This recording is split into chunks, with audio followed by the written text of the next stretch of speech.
tulo ka sambingay ang gisulod karon sa atong ebanghelyo kadtong bahandi sa uma, mutya o baling. Doon na ni sila relasyon, pwede sa nagtagsa-tagsaon, pero ato na lang himuong kausak atong pamalandong 3-in-1. Ang resulta gyud kung makaplaga na nato ang bahandi or ang mutya, ang resulta gyud ay ato gyung ibaligya ang tanan. Pasabot kung ato nang makaplagan ang gingharian sa langit, ato gyung biyaan ang tanan. Pasabot ana, ang tao gid ang tinuod nga nagsunod sa Ginoo din agyod mawili sa bisan unsa dinhis kalibutan. Sige, linyay mong tupad ing nawili pakas mga premyo nga wa ka kadaog. Nawili mo sa inyong raffle ticket nga wa gyud makadaog. Awa kayo. Oy, ako, first time in my life, nakadaog kog duha ka consolation prize. Pag 15,000. Nya kay, wa naman ko mawili, ako la sa tong ihatag sa atong simbahan. Naasay ni text kagabi nga ngatong Remy man tingali ito, kaya nahibaw mas Remy, nga siya usa siya nakadaog online parishioner, nakadaog siya 100,000, gitiksan dahil Remy, nga niingon, anha lang nas parokya, Rem. So, ang mga winners, labi na itong nakakuha sa 500,000, buutan man kuno itong nakakuha sa 500,000, naatoron dire. Wadi kuno dire kay graduation sa anak. Usa siya si kisa to? Engineer Gina. Otsia. Sige sa kuno nagsimba din ambot kag iya sa kang biyaan ang tanan. Pero lahi man akong nakit-an dias plaza, ang tanang basura gibiyaan. Pagkaway ayo, sige po kong announce ato, manglimpyo ta, ibutang yun sa basurahan. Kita no, ang atong biyaan, ang basura. Dili ang tanan. So, mao na mga igsuon, unsa may gikinahanglan nato, aron makaplaga nato ang gingharian sa langit, o matudluan ta, nga mobiya sa tanan, nga dili related sa gingharian sa langit, mao nang matud pas unang pagbasa, si Solomon or Salomon ba ni or Solomon depende lang unsa inyong naandan, si King Solomon ba anak man ni Hari David, batanon pa kay siya nga gihatagan sa gingharian, dako kayo ang gingharian nga gibilin siyang papa nga si David. Ang iyang gipangayo, Lord, di ko kamaong muhandol ani, tagai ko kaalam, wisdom. Ug nalipay ang Ginoo kay ang wisdom manggod bisag di ka mo eskwela naa nato, kana bang kamao kang mopili unsay maayo, nya kamao sa kang mulikay unsay dautan, mo nay wisdom. Ang knowledge dili kay siya epektibo, kay ang knowledge usahay tan-aw nimo murag maayo nya dili di ay pare anang kamao kang mo gamit og pills, kanang pills ba, or kamao kang mo gamit og kondom, knowledge man na. Kamao kang mo gamit og ayude, unsa man na siya, maayo na o dili? Murag maayo, murag sag dili. Kaya pananglitan, og pare og madre, mo gamit og kondom, maayo na, dili? Maayo. Maayo na para nilang duha. Pero dili maayo sa relasyon sa ilang matang sa kinabuhi. Ano bang knowledge na? Pero wisdom, lahi. Kay ang wisdom, mauman ang will of God, ang atong mahibawan. The will of God, ang kabubuton sa Ginoo. Pareha na kung masakit ka, naman kay knowledge, palit kag tambal, palit kag maintenance, niya magkinahanglan din kag kwarta. Knowledge na. Pero ang wisdom, kanang mahibaw ka nganong nasakit ka, ug unsa may gustos Ginoo ni anang imong sakit. Ano ba? Nilingay imong tupad. Ingna, nahibaw kag nganong ingon ana imong naong. Di ko naman, ingna ba yan? Nahibaw ba ka, unsay gustos Ginoo, nganong inana imong naong? Ang ato karong naas gobyerno, apil naming ni asimbahan, nahibaw gyud ka sila, nganong gibutang sila pagka-presidente, pagka-legislator, pagka-judiciary, pagka-appointed nga mga executives, kanang nahibaw ka sila? Unsay gustos Ginoo nganong gibutang sila diha? Mao na ang resulta basta dili gayta mo gamit og kaalam, dili nato madiskubre ang gingharian sa Dios sa atong kinabuhi. Ug unsa may nahitabo sa dihang nakaplagan niya ang kadtong perlas, kadtong bahandi, ang gibutang gid diri nalipay kaayo siya. Kana bitang mobiya kas tanan tungod sa imong kalipay. Mao nay wisdom, nalipay kay siya. Karon sila nangawat og trillions kanang atong naas gobyerno kay ilang paminaw tungod kay sila nay galingkod og nagkontrol sa atong panudlanan sa nasod.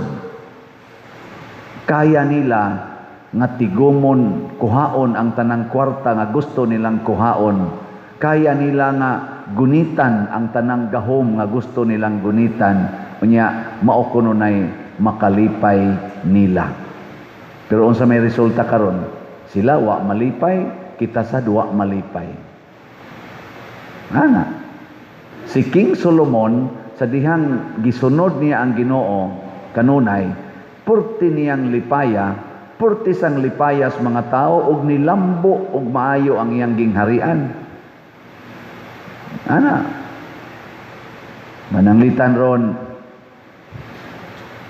kadtong niaging pasalamat nga gahapon wa giuwan hasta ni adtong pagprosesyon nato.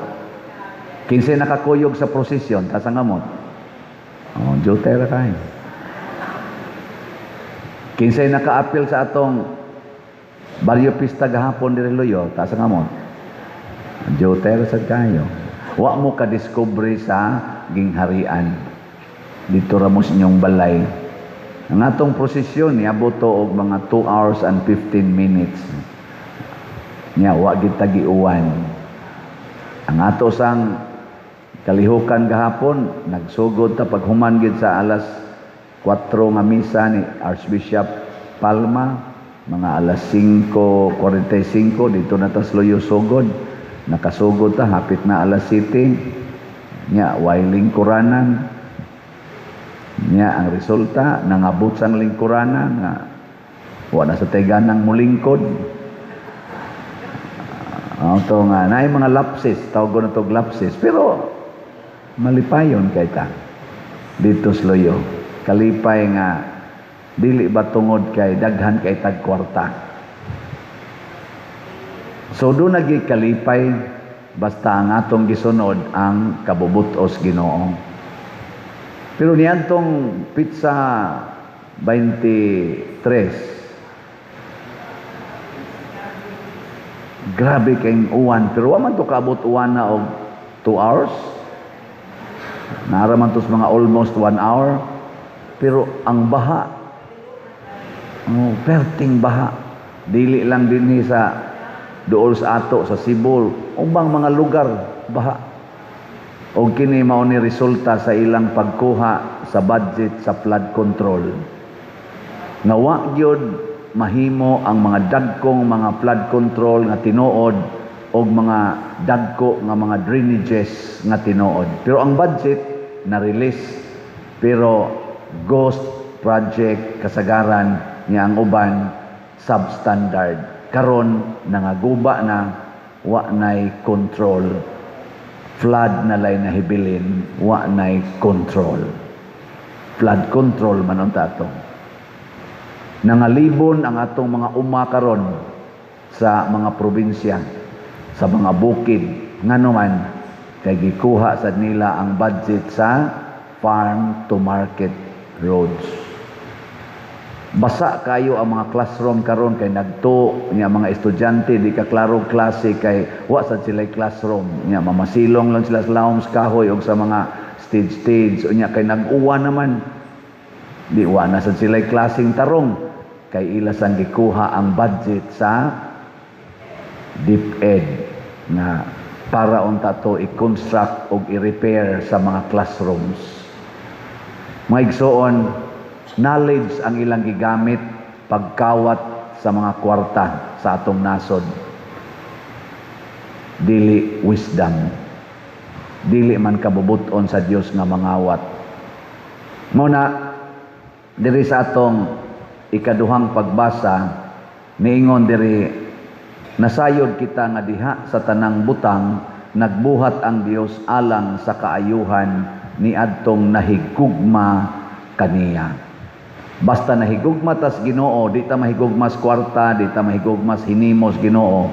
Ang tanan kunong butang buhaton sa Ginoo nga maayo alang kanato. Wisdom na. Higugma ang Ginoo, ang tanang butang mahimong maayo. Tanawa si Santiago Apostol. Unsa man ang nahitabo niya. Naputol iyang liog, maayo na dili. Oy tubag. Nganong hinay man kay mong tinubagan? Dili na maayo kung ang atong gamiton knowledge. Unya kay si Santiago nahigugma man sa Ginoo. Nahimong maayo, tanawa karon nahimo nato siyang santo. Gipasidunggan siya hangtod karon.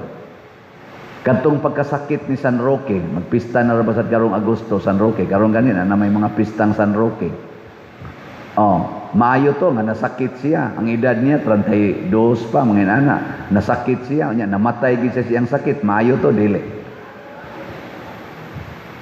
Duha ra ka buok ang ikan. Suway ninyo. Preaning brado, nag-wheelchair na. Maayo na, dili.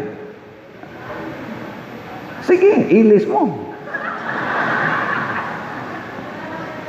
Pero ang pangutana, nahigugma batas Ginoo. Si San Roque kay nahigugma mas Ginoo, nasakit man siya sa pag-alagad sa Ginoo ug sa mga tao.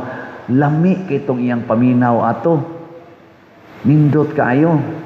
Kamong namalit og raffle tickets nga nahigugmas Ginoo, nya wa mo ka daog, lipay kay mo ana. Nya kadto sang namalit og raffle ticket, nya nakadaog nya nahigugmas Ginoo, di gyud mo claim sa prices, inyo ra nang ihatag sa simbahan kay lipay kayo mo. Mo na siya lungtad. Mabiyaan nimo ang tanan. Mo na diri sa atong tubag sa Salmo niingon ta Ginoo, gihigugma ko ang imong mga sugo. Ug unsa man kay sugo sa Ginoo para makasuod tag langit, biyai ang tanan, kwarta, balay, anak, inahan, sa panadiha ginikanan o asawa, banak, kabit, tanan biyai tungod sa Ginoo. Mao na karon isip atong pasalamat kay Thanksgiving Sunday maro sa atong parokya, wa tay informal offerings kanang sibot. Naman ni daghang sobre diha, mulinya mo dirig 4 ka linya. Niya ihog ang inyong pasalamat. Sa inyong paghog sa pasalamat, hisguti ang inyong kalipay. Bisan sa pagpasalamat nato nga nangamatay ang atong mga katigulangan nga nagbilin og pagtuo. Ako ang akong mamag papa gibinlan Manila og pagampo sa rosaryo kada adlaw. Ug maunay ni bunga nga ako nahimong pare nga dagko na kaayo og kulikta.